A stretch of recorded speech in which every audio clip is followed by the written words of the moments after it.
रामकृष्ण हरी मंडळी, आज आपल्याला दत्तगुरूच्या पादुका, त्यांचं नाव काय आहे आणि त्या कुठल्या तीर्थक्षेत्रावर आहेत हे आपल्याला जाणून घ्यायचं आहे.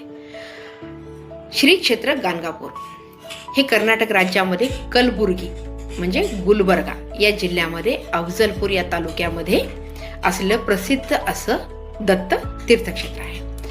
श्री क्षेत्र गाणगापूर या ठिकाणी साक्षात दत्त महाराजाचे दुसरे अवतार असलेले श्री नरसिंह सरस्वती यांचा इथं अधिवास असलेले ठिकाण आहे. आता श्री क्षेत्र गाणगापूरमध्ये पादुका आहेत, तर त्या पादुकाला आपण काय म्हणतो, निर्गुण पादुका. ह्या निर्गुण पादुका पावलाच्या आकाराच्या नसून त्या गोलाकारमध्ये आहेत आणि त्या तांबूस आणि काळसर रंगाच्या आहेत. आता या निर्गुण पादुकांना पाण्याचा स्पर्श केला जात नाही. या पादुकांना फक्त अष्टगंध आणि केशर लावलं जातं.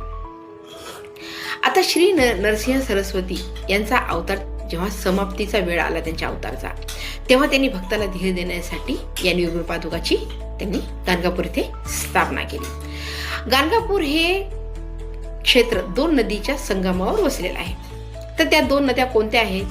त्या भीमा आणि अमराजा ह्या दोन नद्या आहेत. जय श्री गुरुदेव दत्त.